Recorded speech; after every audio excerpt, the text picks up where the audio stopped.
Subhanallah walhamdulillah wa la ilaha illallah.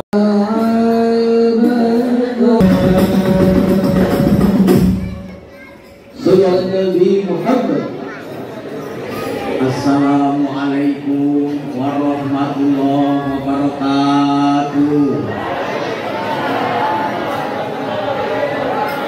Alhamdulillahirabbil alamin. Alladzi ja'ala nabiyana Muhammadan imamal muttaqin uswatan wa rahmatan lil alamin. Assalatu wassalamu ala nabiyil karim Sayyidina wa maulana Muhammadin wa ala alihi wa sahbihi mujahidin at-tahirin, amma ba'd. Al-mukarramuna alim ulama alladzina hum warasatul anbiya jami'atul asatid wal asatidah, wabil khusus Bapak Imam Masjid kita, wabil khusus Bapak Ketua Dewan Kemakmuran Masjid dan jajarannya, Bapak Ketua Yayasan dan jajarannya, dan kita sayangi, kita muliakan Ketua Nahdlatul Ulama Kecamatan Sungai Beduk, baik Surya maupun Tanbizia yang hadir, yang kita sayangi, kita muliakan Ketua Gerakan Pemuda Ansor beserta panumnya, ibu-ibu muslimat, Patayat, Pagar Nusa, Ibnu, IPPNU, sesepuh pilih sepuh, tokoh masyarakat, cerdik pandai, aparatur pemerintah, Bapak RW, Bapak-bapak RT, segenap jajaran panitia, terutama pengatur waktu, penata acara yang sangat bijaksana, Bapak Ibu hadirin wal hadirat rahimakumullah. Puji syukur kehadirat Allah kita panjatkan. Sholawat, jangan bising.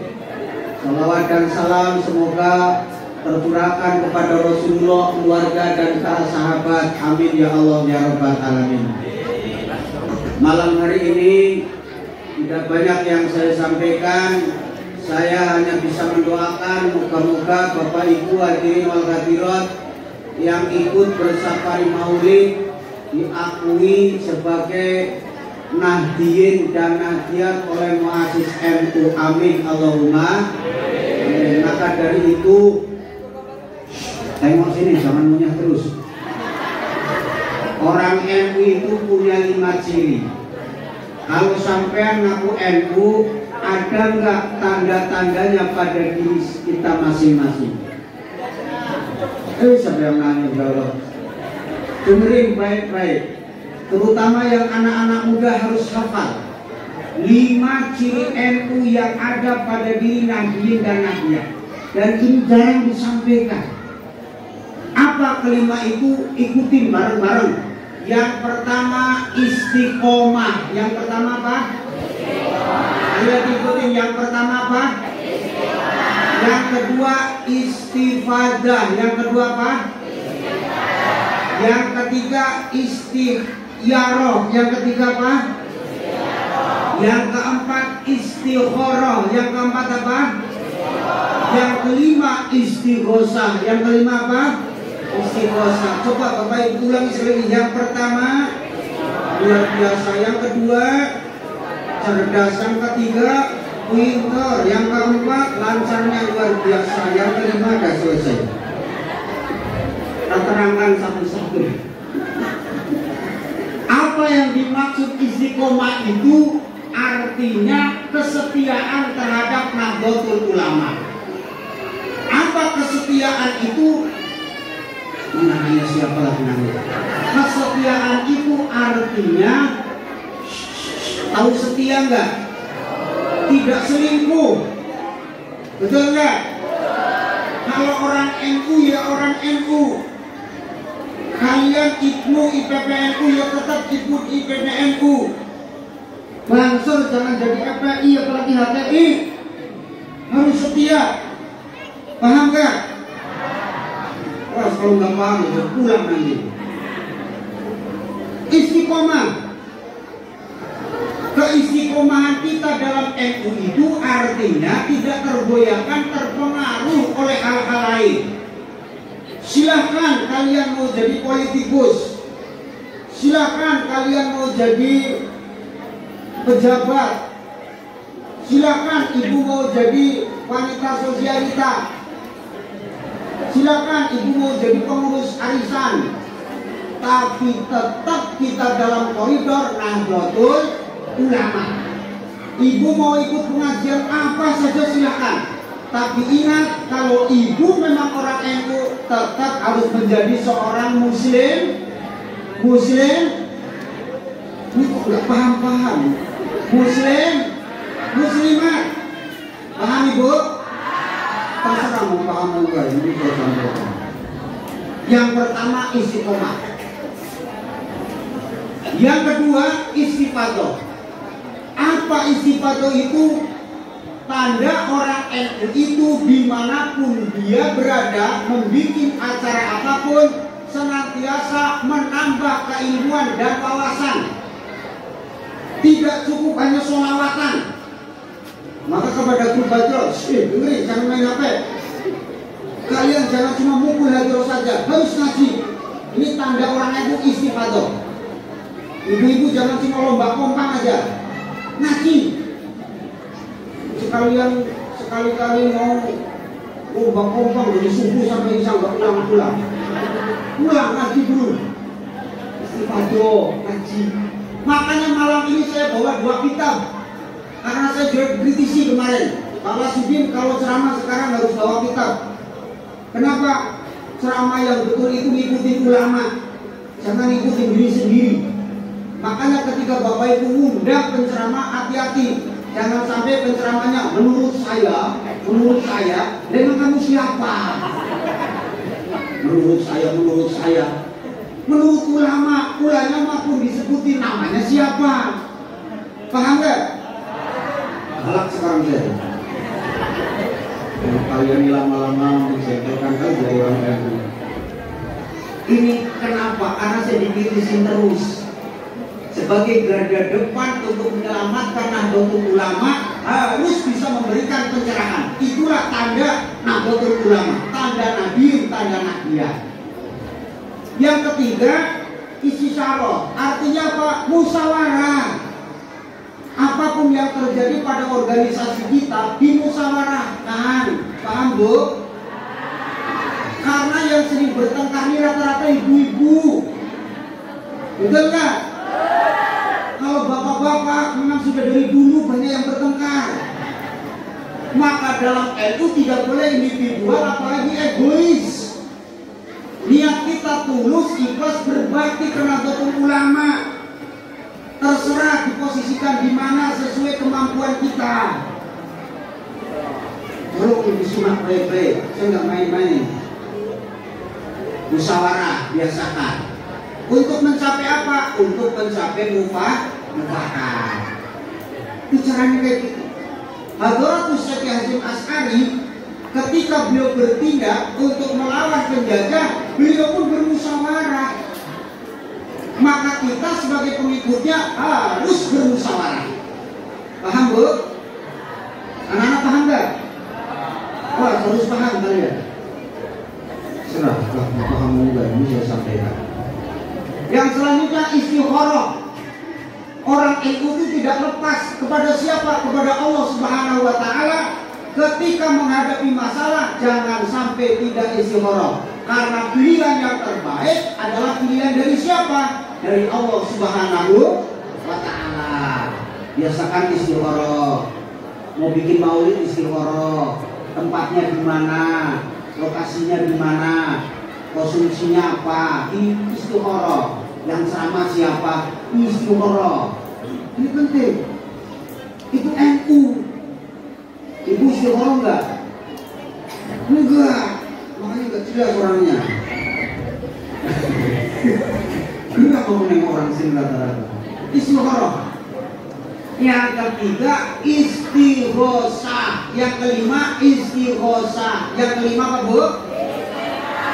Inilah orang NU. Orang NU mau meninggalkan istighosah, hilang tanda ke-NU-nya.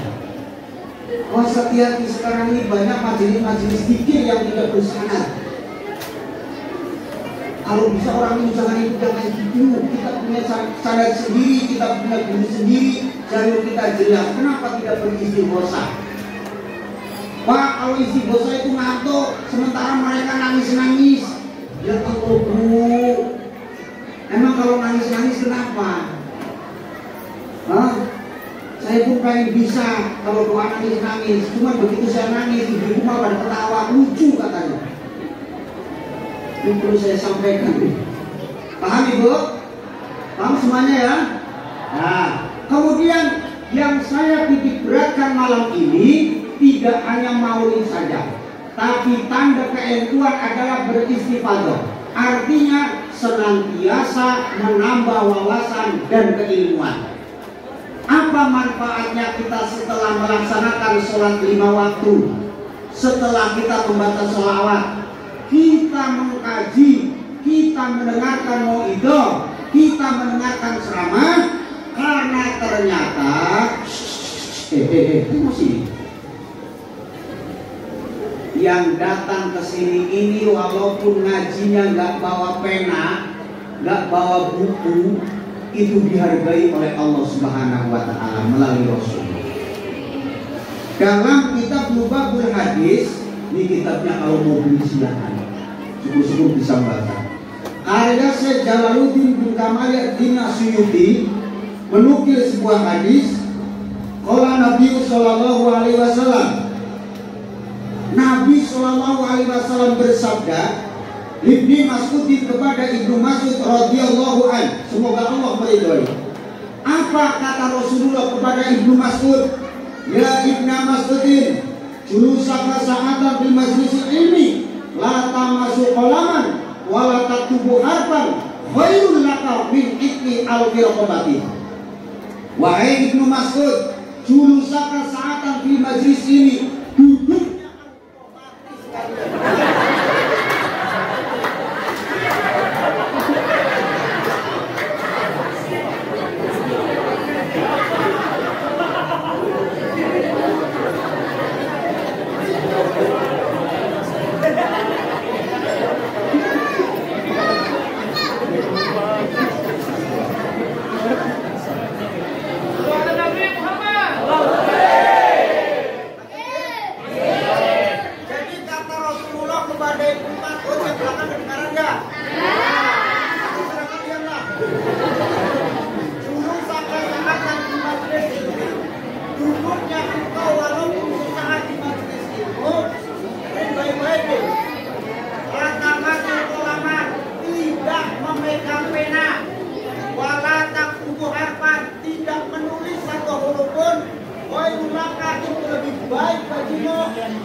daripada memerdekakan 1000 budak. Jadi walaupun ibu di sini nggak bawa apa-apa, nggak bawa kue sama sekali, mau datang aja, nggak bawa pena, nggak bawa buku, duduk di sini lebih baik daripada memerdekakan 1000 budak. Sekarang ini memerdekakan 1000 budak susah Pak. Kenapa? Budaknya udah nggak ada. Kecuali budak Sunda sama saya. Aseng, Kak. Bangga.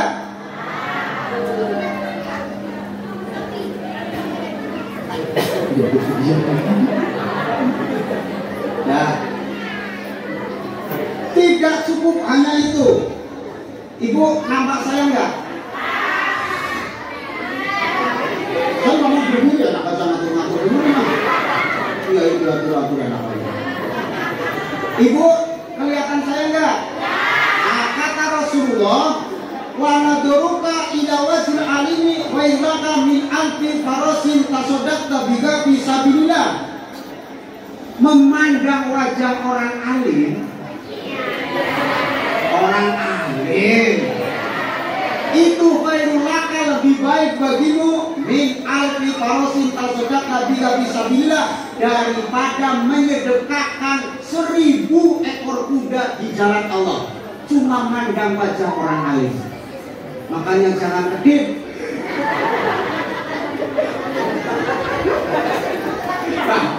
Kalau ada yang digajar ketemu pandang. Ini Rasulullah yang bilang kok, bukan saya. Nah ini kataku sendiri. Itu lebih baik daripada menyedekahkan 1000 ekor kuda. Harga kuda sekarang berapa, Pak? Bapak nggak pernah naik kuda ya? Saya tanya sama Google, yang kurus kecil itu harganya 30 juta satu kuda. 30 juta kali 1000 berapa? Lambat mikirnya. 3 miliar. Jadi sekali mandang wajahnya orang alim mendapatkan 3 miliar kebaikan. Jangan nengok saya sih, orang alim. Saya menyampaikan. Makanya kalau ngaji itu yang benar. Nah, kemudian kata Rasulullah, wassalamuka alal alimi khairul laka min ibadati alfi sanatin.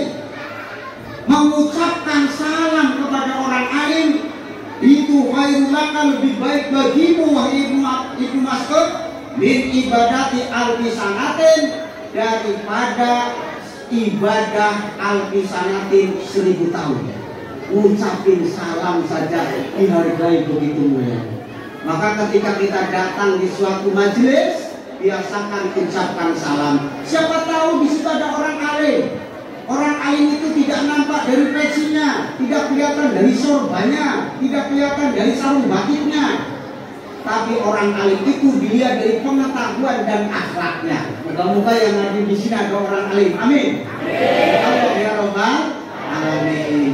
Sementara kemarin ada ibu-ibu yang bertanya, Pak Lasudin, kalau orang alimnya itu bukan suami saya, bukan mahram saya, terus bagaimana hukumnya kita mengucapkan salam? Masih. Untuk hukum salam, saya ngambil rujukan dari Imam Nawawi dalam kitab Al-Adhkar. Hukum menjawab dan memberikan salam itu, yang pertama ada yang memberikan salam hukumnya sunnah, menjawab salam hukumnya wajib. Yang kedua ada memberikan salam hukumnya haram, menjawabnya juga haram.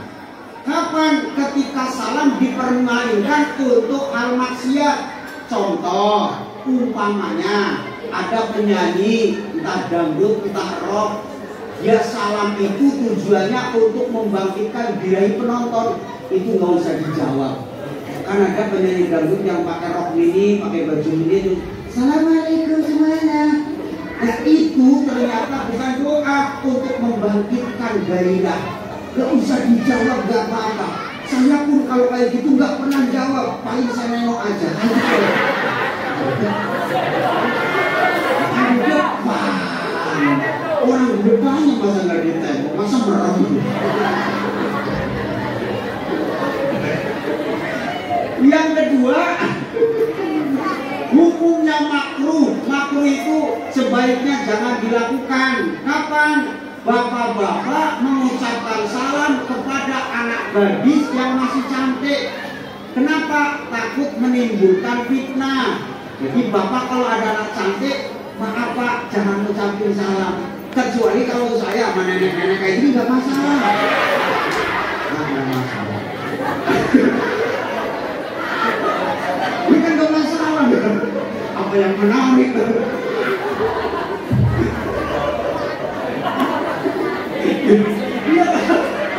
Iya, kecuali kalau ibu ya bapaknya masih gadis-gadis lah. Tapi kalau ibu kan nggak masalah. Ibu jawab salam saya pun nggak dosa, nggak ngapain juga. Nah, iya.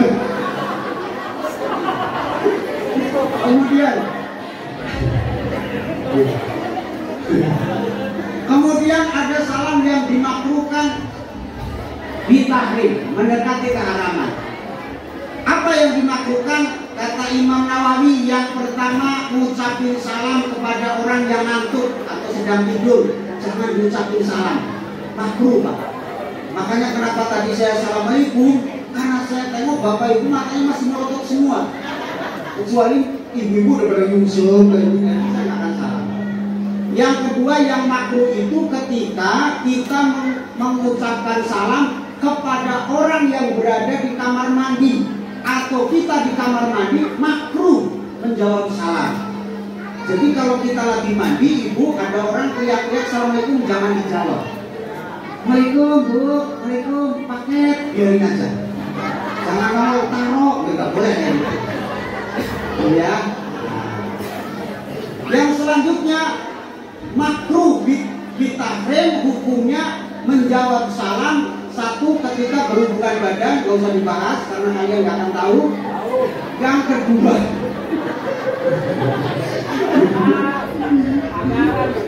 pelanggaran ya. Yang kedua, makruh ketika kita sedang buang hajat. Lagi buang hajat jangan jawab salam, walaupun itu umpamanya teman kita atau ketua kita. Kak, cepat arisanmu dimulai. Assalamualaikum. Waalaikumsalam. Nggak boleh.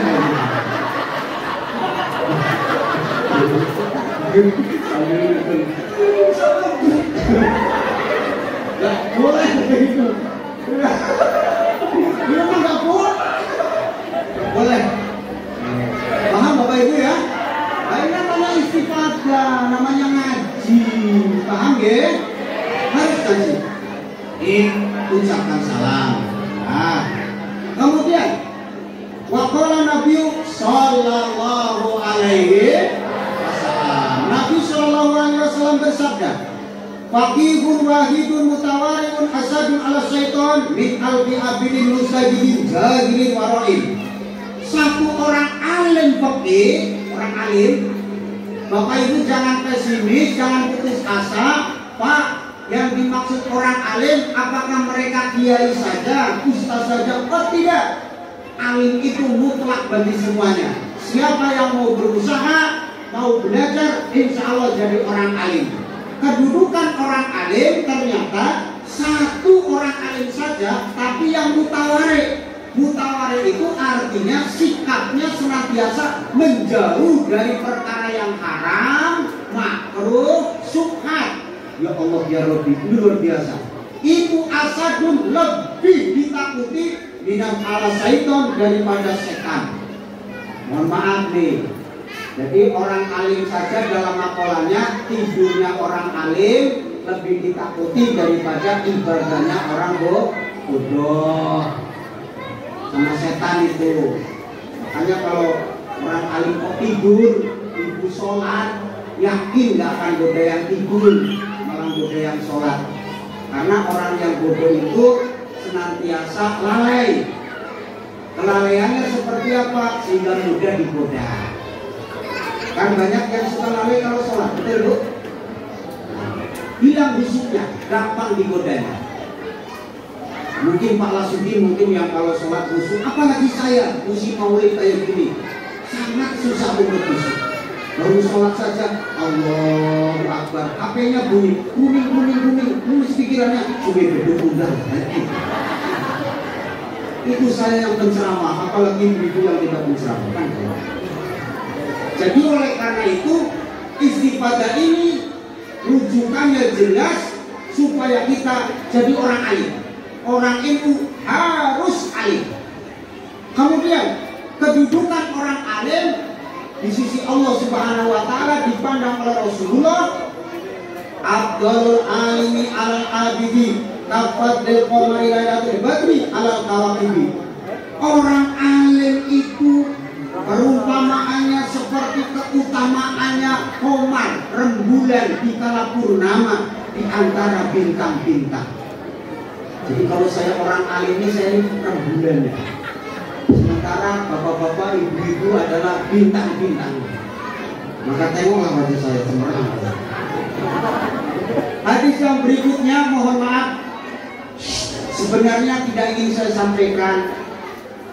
Karena kenapa? Khawatir salah persepsi Pak atas hadis ini. Maka yang di luar kedengaran nggak Bu? Terserah kami yang salah sendiri duluan. Ini nggak mau saya sampaikan, cuma saya tengok setiap Road Maulid ini yang datang ini aja. Ibu-ibunya ya ini lagi. Udah tua banget kayak gini masih ada. Jadi saya sampaikan saja. Ibu datang ke sini malam-malam udah izin belum sama suami? Alhamdulillah. Jangan khawatir, saya bacakan hadisnya. Dengerin ya Bu ya. Ibu punya dosa nggak? Nah, yang bilang kencang ini orang jujur, punya dosa. Yang diam saja nuduh bukan nggak punya dosa, kebanyakan dosa. Tenang, selagi ibu datang ke sini kata Rasulullah Shallallahu Alaihi Wasallam, man intaqala yata'alamu iman hubirallahu qabla ayat tua, masya Allah. Barang siapa yang intakol itu artinya berpindah tempat dari rumah ke masjid, dari rumah ke majelis taklim. Intakol namanya berpindah tempat ke majelis ilmu, maka hubirallahu, dia diampuni dosa-dosanya semenjak kapan? Tolong jangan dibilangin sama yang gak berangkat. Semenjak melangkahkan kaki dari rumah, masya Allah. Jadi baru melangkahkan kaki saja sudah diampuni dosanya oleh Allah. Maka jangan sampaikan sama yang gak berangkat. Kenapa? Nanti mereka gak berangkat terus. Cuma niat aja gak makan-makan. Paham Bu? Nah, nantilah kitabnya sebenarnya. Sekarang acara mau. Acara maulid ini tujuannya adalah untuk mencintai Rasulullah. Mencintai Rasulullah kata ulama harus melewati 3 tahapan. Apa tahapannya? Yang pertama mengetahui, yang kedua mengenal, yang ketiga memahami. Ikutin bareng-bareng. 1, 2, 3. Insya Allah yang keempat mencintai. Mengetahui, jangankan muslim, non muslim aja tahu Nabi Muhammad, betul nggak? Tapi apakah mereka mengenal seperti kita? Belum tentu juga. Maka kita bertahap setelah mengetahui Nabi kita Muhammad, kenali. Caranya bagaimana? Maka tadi dibaca rawinya. Yang dibaca apa? Dibaca. Dibaknya itu dibaca, dipahami. Itu alat untuk mengenal Rasulullah Shallallahu Alaihi Wasallam. Kita akan kenal terhadap orang yang dicintai. Ibu bilang tak kenal makanya tak sayang maka tak. Itu benar. Maka kenali dulu siapa Nabi Muhammad. Tengok sini jangan punya terus. Muhammadun basarula kal basari wal huwa kal yaquti bainal ajari. Muhammadun, Nabi Muhammad itu basarul manusia, tapi ingatlah kal basari tidak seperti Pak Basari. Siapa Pak Basari? Manusia biasa. Wal huwa kal yakut, perumpamaannya Nabi Muhammad itu kal yakut, persis seperti yakut. Tahu yakut Bu? Nah, susu. Ini bukan ini. Kalau minuman bukan yakut itu yakul. Jualan minuman susu. Dengerin baik-baik. Yakut itu batu intan, minuman. Nabi Muhammad seperti batu intan, bainal hajari, di antara kita yang seperti batu hitam. Ayo, lebih mahal mana? Batu intan atau batu hitam? Batu hitam satu tonnya puluhan juta. Bandingkan dengan bapak-bapak apalagi ibu-ibu yang seperti batu hitam. Alah, jangankan 1 ton aja gak laku, betul gak? Maka itulah kita mengenal. Nabi Muhammad kok ternyata manusia. Mulai kenal kita, timbul pertanyaan, kenapa yang dijadikan Nabi manusia, bukan malaikat? Bukankah malaikat bisa terbang, bisa menghilang, bisa berubah wujud? Mohon maaf, kalau itu pertanyaannya, logika boleh dijawab dengan logika. Kalau nanti anak ibu, cucu ibu nanya, Mama, Nenek, Opung, kenapa Nabi Muhammad itu manusia bukan malaikat? Jawabannya hanya satu kata, alasannya karena kecocokan. Karena apa? Yang kompak karena apa? Yang mantap karena apa? Alasannya memang karena kecocokan. Pernah lihat ayam? Ayam apa? Ayam banyak. Yang coba lah katanya. Pernah lihat kambing? Kalau ayam disuruh nyontok kambing, yang nyuruh nggak punya otak. Lakukan bahan maka bilang akal. Sebaliknya kalau kambing disuruh nyontok ayam, yang nyuruh nggak punya pikiran. Kenapa cocoknya ayam nyontok ayam, cocoknya kambing nyontok? Cocoknya manusia mencontoh manusia. Kita nggak akan sanggup nyontok kambing, kita nggak akan sanggup nyontok ayam. Anak-anak dengerin, jawab baik-baik. Ibu-ibu sama kambing ada persamaan, ada perbedaan. Nggak percaya? Kambing dikasih kangkung, dimakan nggak? Jawab. Ibu-ibu disuguhin kangkung, dimakan nggak? Ibu.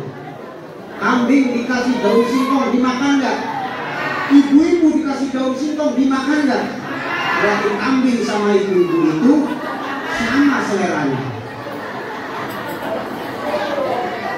Cuman bedanya kalau bapak-bapak makan nasi, kambing makan rumput. Berarti bapak-bapak nggak ada bedanya sama kambing. Cuma ibu-ibu aja yang mirip. Ini mohon maaf. Artinya apa? Tidak mungkin kita mencontoh selain kita.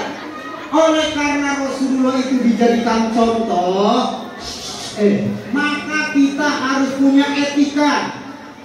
Apa etikanya? Tahu diri.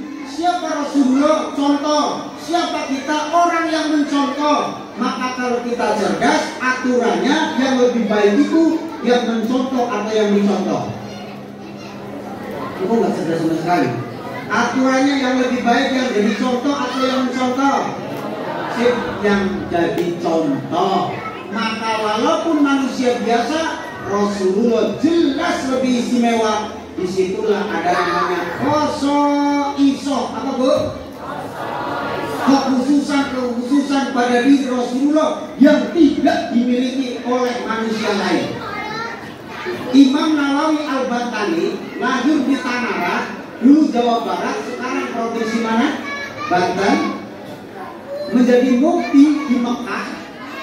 Mekah menyarahi kitab Imam Al-Ghazali. Beliau menyusun bait-bait khosoisoh Rasulullah SAW dalam baitnya. Lam yaktalim qatu toha mutlaqo abada wa matasya aba'as lam fi mada zaman. Ya Rabbi bilyo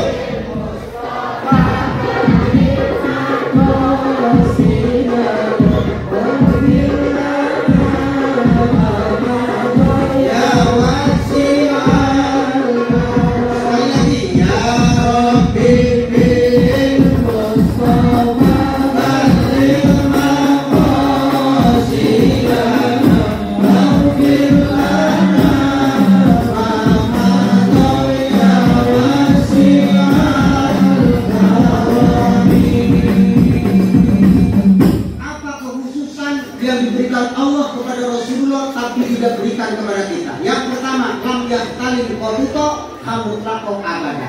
Rasulullah itu sepanjang hayatnya tidak pernah ihtilam. Apa? Apa bu? Apa ihtilam itu? Ihtilam itu anak laki-laki, anak perempuan, alamatul bulughi, tanda-tandanya balik pernah ihtilam. Apa ihtilam? Pernah bermimpi yang ibu sebut dengan mimpi apa? Mimpi basah. Anda tahu aja. Enggak, kalau mimpi kayak gitu mesti basah.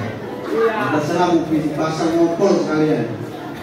Yang kedua, wa mata sahabat sampai mada zamani, sepanjang zaman, sepanjang hidupnya Rasulullah tidak pernah muak, tidak pernah apa?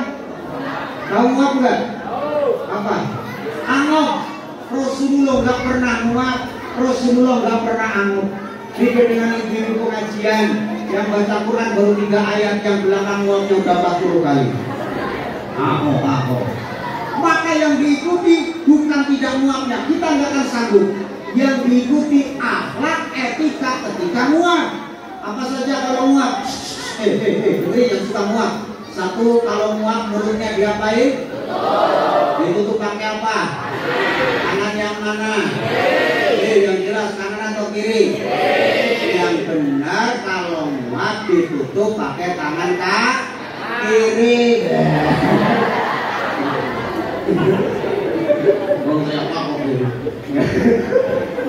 Tangan kiri, cara nutupnya dibalik.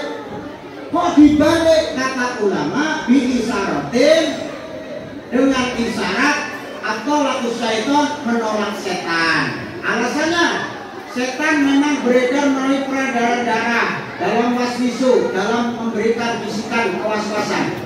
Tapi setan masuk ke tubuh manusia diantaranya melalui mulut. Ketika manusia muak tidak ditutup, maka biar setan tidak masuk, kalau muak mulutnya ditutup. Nah, paham Bu? Nah, ibu-ibu, ya Allah, naik motor dari Batu Haji sampai Batu Pusat muak terus. Akhirnya masuk semua setan, kan? Kenapa pakai tangan kiri? Alasannya karena muak perilaku tidak baik. Maka ketika kita sholat pengen muak, ayo jawab, etikanya ditahan mulutnya jangan sampai muak atau kita puasin sekalian muak? Yang punya etika jawab. Kalau lagi sholat kan berhadapan dengan Allah, ngantuk, muak, ditutup, ditahan atau dipuasin muaknya? Yang benar ditahan. Apanya? Mulutnya. Mulut yang mana? Mulut yang atas. Mulut belakang juga ditahan. Jangan nahan mulut atas malah mulut belakang berubus.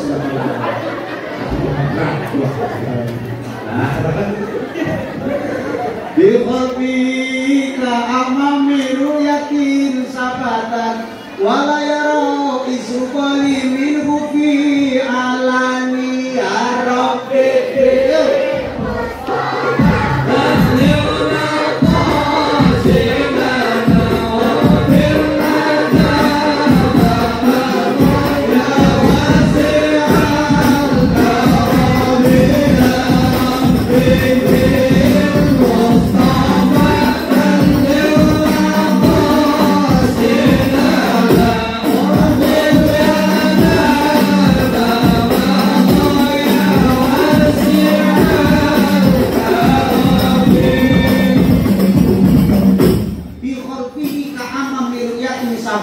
Pandangannya Rasulullah itu khusus. Kenapa?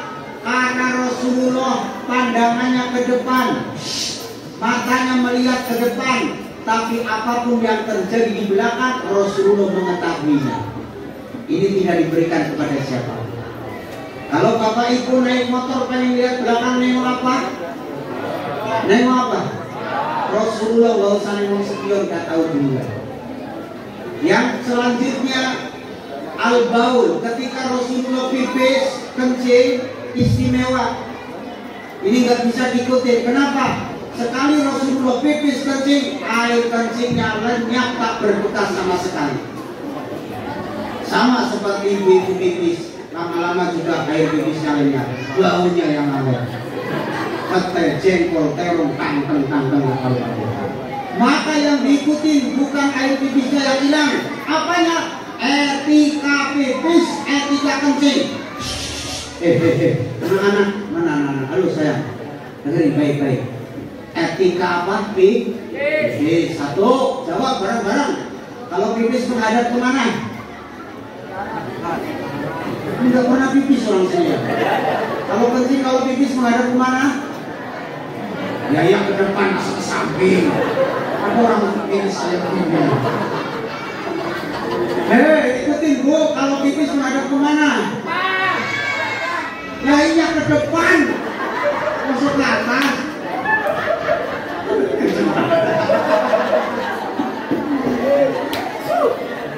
Jangan menghadap kiblat, jangan membelakangi. Berarti menghadap kemana? Lainnya ke depan. Itu saya sendiri. Nah, malam saya tablik kabar di TPI. Ada pertanyaan, Pak, kalau kami bikin toilet, bikin apa namanya mas? Apa itu? Kloset sudah terlanjur dicor, menghadapnya ke kiblat. Biasanya kan ada kan kloset dipasang, dia nggak tahu, gitu ya. Merek klosetnya biasanya Toto. Siapa banget karena saya kalau kecil sih lu ada tulisannya Toto.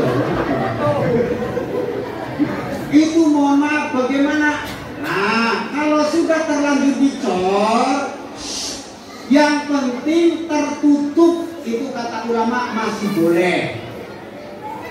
Kecuali kalau bapak ibu pipisnya di lapangan. Maaf Pak, tidak boleh menghadap kiblat. Cuman kalau belum dicor, sebaiknya usahakan bikin klosetnya tetap jangan menghadap kiblat, jangan membelakangi kiblat. Paham nggak? Yang kedua, posisi pipis yang berakhlak nih. Jawab bareng-bareng, posisinya ketika pipis berdiri, jongkok atau tengkurap? Jongkok.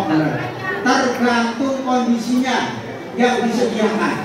Kalau di rumah boleh dengan jongkok, tapi kalau di pesawat jangan jongkok, karena itu bukan toilet jongkok, tapi toilet duduk.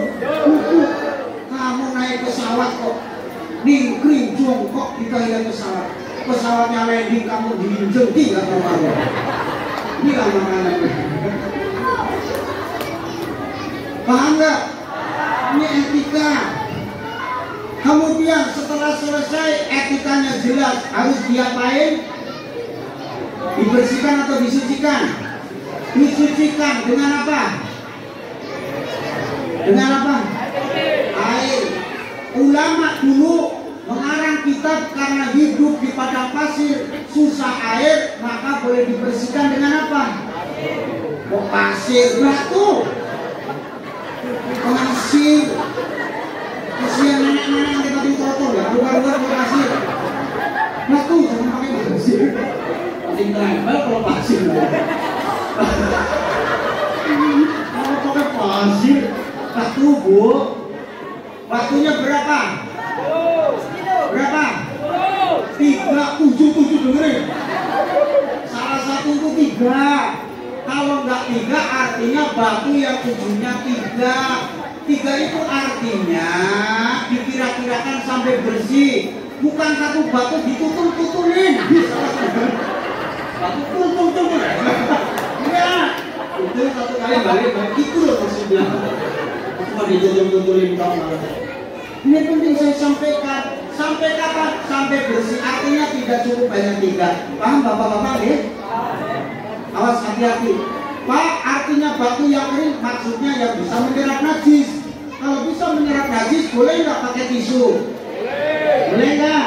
Hukumnya tetap boleh. Kalau nggak ada tisu pakai daun, boleh nggak?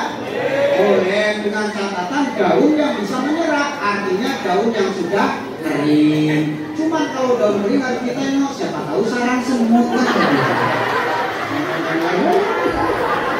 Bukan main.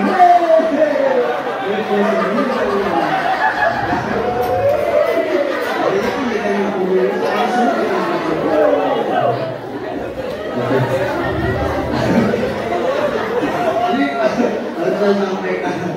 Paham ya Pak ya? Awas hati-hati. Siksaan dalam kubur itu diantaranya karena dia tidak tertib ketika pipis. Yang seperti itu. Maka bapak-bapak tolong usahakan. Kalau memang bapak itu melewati musola, izin musola jangan dibiasakan toiletnya dikunci. Siapa tahu ada bapak-bapak duduk pipis, betul Pak? Kadang-kadang ada bapak-bapak toilet ada di masjid, ya kan? Malam ini di bawah pohon pisang, itu kan nggak benar.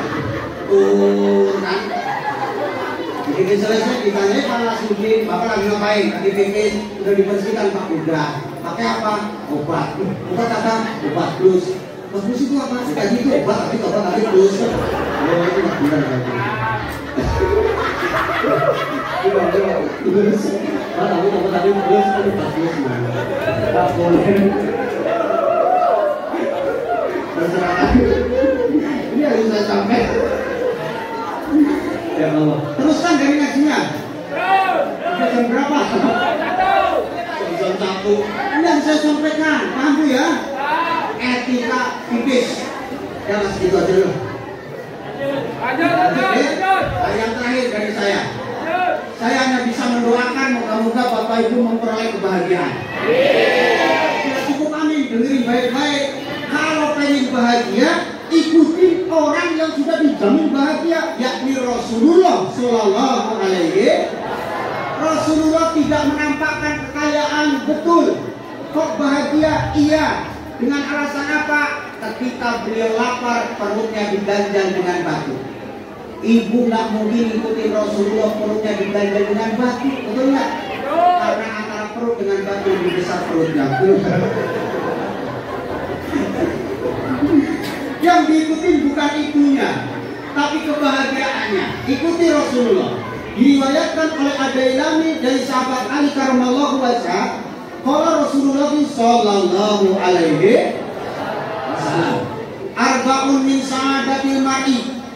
Arba'un utawi papat iku min sa'adatil mar'i setengah saking kebahagiaan wong.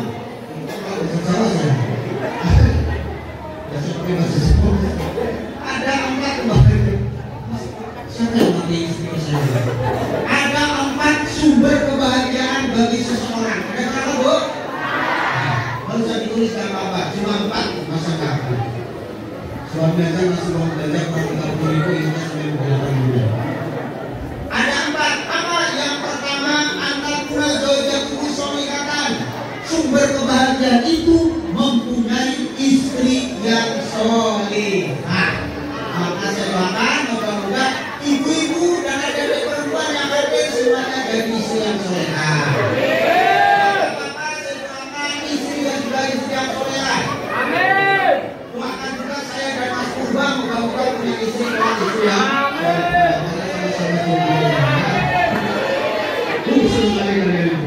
Nah, untuk menjadi istri yang sholihah, maka contohlah, ikutilah istri yang paling sholehah di antara istri-istri yang sholehah.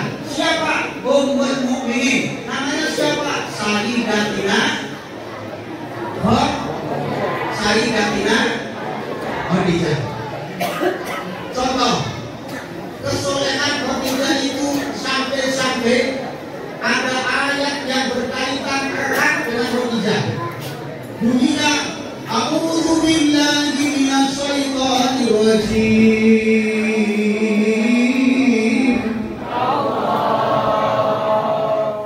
Yang jawab Allah, saya doakan cepat-cepat naik haji. Ngomong saja saya doakan pulang sakit gigi. Bismillahirrahmanirrahim.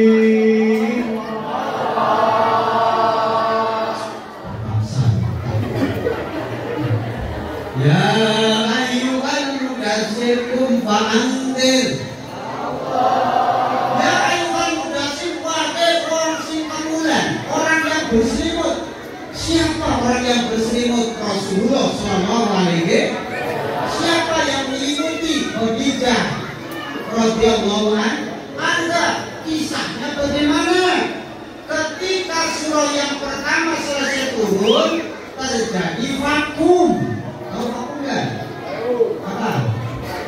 Bukan itu karpet. Vakum itu terhenti, jeda, nggak ada wahyu. Apa kegiatan Rasulullah? Sholat belum diperintah, puasa belum diperintah, haji apalagi. Maka selama vakum wahyu, Rasulullah menyepi, menghindar dari keramaian, berkholwat di sebuah gua. Maka kalau kita pulang ke kampung, ada mbak-mbak, kakek-kakek yang ikut tarekat berkholwat. Itu ada ajaran dari Rasulullah. Siapa yang menghantar makanan ke gua? Khadijah. Yang mengantar minuman? Khadijah. Ketika keluar dari gua, ada peristiwa menarik. Begitu keluar terdengar suara. Rasulullah nengok ke kanan, gak ada sumber suara. Ke kiri gak ada sumber suara. Depan belakang gak ada. Begitu Rasulullah nengok ke atas, nampak wujud asli malaikat Jibril alaihi salam. Sehingga Rasulullah sebagai manusia kaget, lari ketakutan, sampai dalam riwayat terjatuh-jatuh, masuk ke rumah, bilang sama Khadijah sambil gemetaran, "Iksir ya Khadijah, selimuti aku Khadijah, selimuti aku." Khadijah refleks ambil selimut, Rasulullah diselimutin, ditenangkan dengan dikompres kepalanya. Itulah Khadijah. Rasulullah gemetaran, pengen diselimutin, cepat-cepat ambil selimut. Maka ibu yang pengen menjadi istri yang solehah, pulang dari sini ada suami langsung dikasih apa? Selimut. Dikasih kebutuhannya, selimut. Orang suami gak butuh diselimutin. Contoh, seorang istri yang baik mendahulukan kebutuhan suami, mengalahkan kebutuhan pribadinya, itulah Khadijah. Suami itu kalau pulang biasanya minta apa? Kopi. Minta minumnya apa? Kopi. Kalau minum kopi jangan sampai kopinya kehabisan. Yang suaminya suka kopi, usahakan sediakan kopi 7 kilo. Jangan sampai kopinya nggak ada. Kenapa? Khadijah adalah sosok istri yang pandai membahagiakan suaminya. Paham Ibu? Itulah Khadijah. Yang kedua, sumber kebahagiaan itu wa auladuhu abroron, mempunyai anak-anak yang abror, kata Rasulullah. Apa abror itu? Berbakti. Tidak mungkin berbakti kalau dia tidak menguasai agama. Kenapa? Hanya anak-anak yang menguasai agama, itulah anak yang berakhlak. Anak yang berakhlak, anak yang soleh dan solehah. Makanya mulai dari sekarang jangan cuma main hadroh, ya Nang ya? Ya, ngaji biar soleh, ya Bu? Bu? Malas sekali nih ya Bu? Kalau punya anak, usahakan didik agama. Terserah ibu caranya bagaimana, sesuaikan. Maaf Pak, beberapa waktu lalu saya diundang sama KPAI, atau KPAI enggak? Komisi Perlindungan Anak Indonesia. Saya disuruh ceramah di situ bahas tentang keteladanan. Saya bilang menanamkan akhlak terhadap anak sesuaikan dengan kondisi anak. Anak senangnya lari, tanamkan akhlak sambil berlari. Anak senangnya makan, tanamkan akhlak makan. Anak tidur, tanamkan akhlak tidur. Anak nyanyi, tanamkan akhlak bernyanyi. Ternyata ada nyanyian anak-anak yang suka dinyanyikan ibu-ibu, yang setelah saya teliti itu kurang baik bagi anak-anak. Contoh, ini udah pada hafal. Ada nyanyian anak-anak. Pada hari Minggu ku turut. Sampai bapaknya siapa kan? Naik delman istimewa. Nah, ini gak sopan. Delman itu ada kursinya, kenapa mau gak didudukin? Kita gak punya nanti yang punya muka. Ajarkan, gitu ya. Ada lagi yang ekstrim. Bangun tidurku terus, tidak lupa menggosok. Habis mandiku tolong membersihkan. Apa semua terlena. Di situ ada penanaman ketidakbaikan. Apa? Kamu tidurku terus mandi disiplin, tidak lupa menggosok gigi sehat. Yang gak baiknya Pak, habis mandiku tolong ibu ini gak benar. Kalau habis mandi pakai kandung, pakai sabun.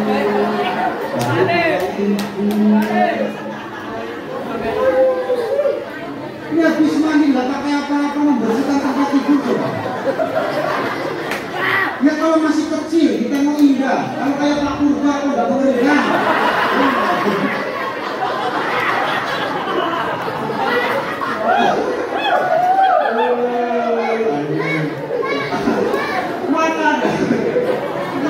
Maka dari itu tolong ajari anak-anak yang terbaik. Paham ya?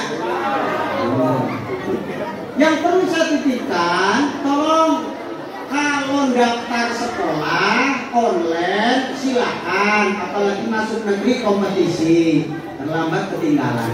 Cuman kalau ngaji usahakan datangi ustadznya. Kenapa? Yang punya anak dengerin.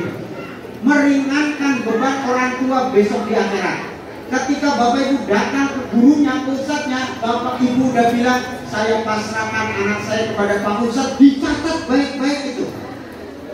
Paham Bu? Biasakan. Assalamualaikum Pak Ustadz, waalaikumsalam, ada apa Pak? Bu, datang ke sini, saya pasrahkan anak saya kepada Pak Ustadz, tolong didik anak saya sampai jadi orang alim, orang soleh. Anak yang lain gak usah dididik, gak apa-apa. Anak saya fokus saja. Urusan ekonomi Pak Ustadz saya yang tanggung. Dari mulai cicilan rumah Pak Ustadz saya bayarin, saya bayarin, isi kulkas saya penuhin, istri Pak Ustadz pengen bilang kain kalung saya beli. Ini namanya orang tua tanggung jawab. Ada nggak di sini buku yang kayak gitu? Ada satu rumah coba ada kalau gitu. Hormati. Guru itu harus dihormati. Penceramah itu harus dihormati. Kadang-kadang penceramah nggak dihormati. Spanduknya aja ukuran 8 kali 10. Harganya berapa? 800.000 spanduknya aja. Dibuka amplopnya nyampe rumah 200.000. Berarti kan lebih menghargai spanduk daripada penceramah. Sampai saya bilang kalau gitu lebih baik tadi dia jadi spanduk aja. Nah, yang selanjutnya, ini yang paling penting, waqula qaulun sholihin. Kata Rasulullah, sumber kebahagiaan itu mempunyai teman-teman komunitas yang soleh-soleh. Maka tolong istiqomahlah, berkumpul seperti ini karena yakin di sini ada sumber kebahagiaan. Karena yang hadir semuanya orang-orang yang soleh dan solehah. Anak-anak sekalian, kita punya logika. Kalau kita berdiri di samping orang jualan minyak wangi, nggak kena minyaknya, untuk kena wanginya. Kalau kita nongkrong dekat tong sampah, nggak kena sampahnya, tentu kena busuknya. Jadi tergantung kita berteman dengan siapa. Paham Bu? Yang terakhir dari saya, kata Rasulullah, wa antakuna zaujatun sholihatan sudah, wa ayakuna rizquhu fi baladihi. Sumber kebahagiaan itu rezekinya ada pada daerahnya. Artinya Pak, ketika Bapak susah payah cari nafkah masih bisa berjumpa dengan keluarga, itu adalah sumber kebahagiaan. Maka pertahankan kebahagiaannya. Caranya bagaimana? Tadi istri yang solehah. Tandanya istri solehah, qanaah. Apa Bu? Apa Bu? Apa qanaah? Menerima apa yang diberikan oleh suami. Yang kedua syukriyah, artinya perempuan yang pandai bersyukur, berterima kasih. La yaskurunas wa la yaskurullah. Tidak dikatakan syukur kepada Allah, tidak dikatakan berterima kasih kepada Allah kalau dia tidak berterima kasih kepada sesama manusia. Ibu yang punya suami, kalau dikasih apapun oleh suami, ucapin apa? Alhamdulillah, itu syukur kepada Allah. Tapi kepada suami jawab apa? Terima, matur, ikhlaslah dalam berterima kasih terhadap suami. Karena ada istri yang terima kasih sesuai nominalnya. Mama, Papa dapat bonus hari ini, Papa kasih uang belanja 1 juta, tolong habiskan sehari ini. Kalau lebih, Papa akan marah. Terima kasih Papa, suamiku si ganteng, si cakep, padahal hitamnya nggak ketemu. Besoknya Mama cuma ada 100.000, makasih. Besoknya cuma ada 50.000, kata istrinya taruh di atas kulkas. Besoknya sambil nunduk cuma ada 5.000, pulang aja, nggak usah pulang, perdagangan. Ini mohon maaf, berarti terima kasihnya sesuai dengan nominal. Paham Bapak Ibu? Itu saja yang bisa saya sampaikan sampai panas hari ini. Doakan saya panjang umurnya, sehat walafiat, kasih istiqomah dalam beribadah. Dan doakan juga, ini saya putaran baru 3 tempat, padahal jadwal saya itu ada 37. Nanti nyampe ke Pekanbaru, Pelelawan, Siak, Pemilahan, Guntung, Selat Panjang. Semoga kita dijumpakan oleh Allah di lain kesempatan. Kurang dan lebihnya saya mohon maaf. Allahumma muwaffiq ila aqwamit thoriq. Assalamualaikum warahmatullahi wabarakatuh.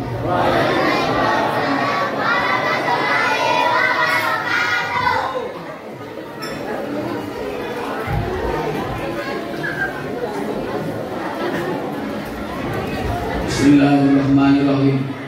Alhamdulillahirabbil alamin.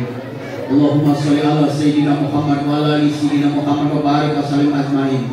Ya Allah, salatan kunci nabila min jamil ahwali wal afat wa taqdilan bika jami'al hajat wa tutahhiruna bika min jami'i syai'at wa tarfa'una biya indaka ala darajat wa tubayyina bika khairat min jamil khairatul hayati wa ba'dal mamat.